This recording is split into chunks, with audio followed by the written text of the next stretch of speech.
പ്രിയപ്പെട്ട കൂട്ടുകാരെ, എല്ലാ വർഷവും ജൂൺ 19 നമ്മൾ ദേശീയ വായനാ ദിനമായി ആചരിക്കാറുണ്ട്. ഈ വർഷത്തെ ദേശീയ വായനാ ദിനത്തോടനുബന്ധിച്ച് ചിന്ത പബ്ലിഷേഴ്സ് സംഘടിപ്പിക്കുന്ന വായനാ മത്സരത്തിനായി 6 പുസ്തകങ്ങൾ നിങ്ങളുടെ മുന്നിൽ വയ്ക്കുന്നു.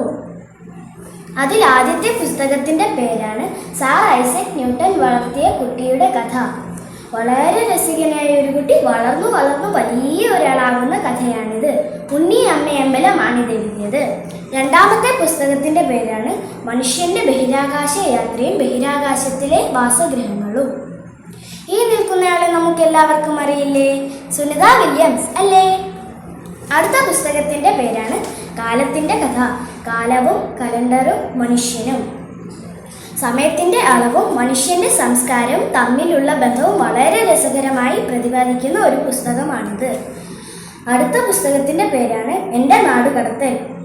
രാജാധികാരത്തിനെതിരെ ശക്തമായ നിലപാടുകൾ എടുക്കുകയും അതിന് ഫലമായി തിരുവിതാംകൂർ രാജ്യത്തിൽ നിന്നും നാടുകടത്തപ്പെടുകയും ചെയ്ത സ്വദേശാഭിമാനി കെ രാമകൃഷ്ണ പിള്ള എഴുതിയതാണിത്. അടുത്ത പുസ്തകത്തിൻ്റെ പേരാണ് എം ഡിയും കൂടല്ലൂരും.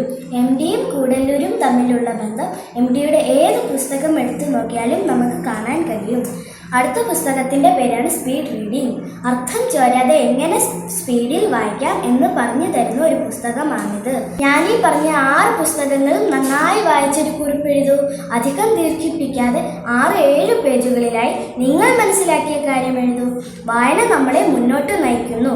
നമ്മുടെ സ്വപ്നങ്ങളെ യാഥാർത്ഥ്യമാക്കാൻ സഹായിക്കുന്ന വലിയൊരു ഘടകം തന്നെയാണ് വായന. അതുകൊണ്ട് കൂട്ടുകാരെ, ഞാനീ പറഞ്ഞ പുസ്തകങ്ങൾ വേഗം തന്നെ നിങ്ങളുടെ സ്വന്തമാക്കൂ. വായിച്ചു തുടങ്ങൂ, കുറിപ്പെഴുതൂ, മത്സരത്തിൽ പങ്കെടുക്കൂ, വിജയികളാകൂ.